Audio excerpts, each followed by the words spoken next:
Nu, papasakosiu. Viską.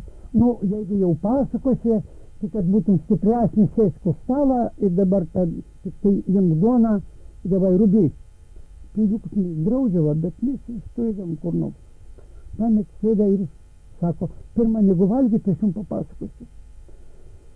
Aš buvau aviatorius, buvau kapitonas jau ir viską. Turėjau skadrilę. Mano divizionų vadas pakviečia mane, tai pulkininkas Positonovas, sako, Izop, pasiruošk į su savo eskadrilę, nuskrisi ir subombarduok Vilnių. Tai tas sako, o mes stovėjom Palvyti apskatinai. O metai kurie čia buvo? Kaip? Metai kurie? 44. Tai jis sako, komandyrau arba viršininkė, taigi Vilniuje nėra jokių priešų. Mūsiškiai, sako, jau netoli Kybartų, net ir Kauną paėmė. Tai ką aš ten bombarduosiu? A tu, sako, neklausk, tu gauni įsakymą, pasistenk, kad tų viršūnių nebūtų, būtų mažiau. Į tas bažnyčias pataikyti, senamiestį, sudeginti. O paskiau atstatysimės į rusišką. Aš skrendu ir manau sau. Tėvas mano buvo kalvis, bet protingas kalvis. Mama buvo mokytoja, gera mokytoja ir aš pas ją mokinau. Tai iš mane padarė ir mokyklų viduriniai. Turėjau gerus mokytojus. Ir jie man nesakė, kad tu nuvyk ir žudyk nekaltus žmonės. Ne priešus, bet nekaltus ir gerus žmonės. Ir sunaikink jų istorinius paminklus. Tai kaip jūs savo nebenorit. Jūs į mane žiūrit, na varvarą ją nepahozį, sako. Aš į barbarą nepanašus. Nepanašus. Tai, o turiu barbarą darbą atlikti. Aš skrendu ir galvoju, aš su manimi dar 4 kiti lėktuvai, mūsų 5 lėktuvai, visi nešam bombas. Kai mes priskrydam Pinsko balostas prieš Narutį, tai aš mostelėjau ranką ir mes visi tenai paleidom bombas į tas balas.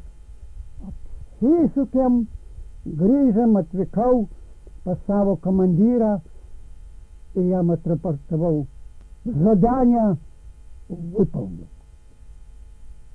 Ну tai padėkoja, pasakiau, slūžu rodinę, nusirengau ir parėjau ilsėtis. Naktį, tai buvo naktį. Bet mat iš mūsiškių atsirado niekšas, kuris pranešė. Mane pribūdina, jau pusdienis buvo, tai kad aš norėjau mėgoti jau porytį. Mane pribūdina ir sako, komandyras kviečia. Manau, su kam čia? Apsirengau viską, kaip reikia. Ir nueinu. Nueinu, sako, pas jį sėdi 2 tokie civiliai, vienas kariškis. Aš juntu iš kvapą, kad, čia sako, vilkai. Atėjau pagal įsakymą ir jausia. Sako, kur numeti bombas? Pagal įsakymą. Viską. Taigi tu svoločiai, sako, numeti ten į kažkokias balas, o ne šitą, o ne į Vilnių. Nu, tai jeigu buvo naktis, jeigu mano lėktuvai, mūsų lėktuvai rodė blogai, tai mes nekalti.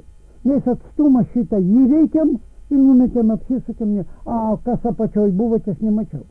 Ašgi sako, nežinau apačioj. Nes aklas skridimas. Tai mes atstumą turėjom ir tai numetėm.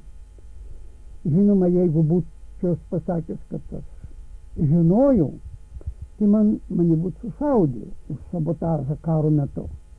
Bet dabar, reiškia, už klaidą, tai šitie mane pasiėmė, iš karto atsikėlė tas kariškis ir civilis, nueina man diržą, revolverį pasiėmė, antpečius nuplaišęs. Ir šitą ir nusivedė su savimi. Davė 10 metų ir dabar vat aš su jum. Tai kaip aš jūsų tėvynainis ar ne? Tai čia mūsiškiai jie apkabina visi ir taip toliau. Tai Jurka, neužmiršk, kad pamatei mūsiškis, kuris gavo siuntinį, eik sėsk prie stalo ir kartu valgai, todėl kad tu šitos mūsų šeimos narys. Ir viską iki galo, kol buvom lagery, tai tiesa kartu mes išvykam, kad Stalinas mat kaip mirė, tai tada jau mes dar paskelbėm tai tokį didelį streiką, dar kova buvo. Ir viską paskui nuėmėm mum katorgą, paliko 10 metų. A kadangi jau, pavyzdžiui, aš ir jis jau sėdėjom 11, tai mes paleidėm. Viską. Tokiu būdu Ježovą mes padarėm Tėvynainių ir savo aš atsiminimuose parašiau. O iš kur jis kilęs? Šitą, o jis iš Belorusijos, čia, Gomelio. Dar gyvas ar ne? Dabar sunku pasakyti, nežinau.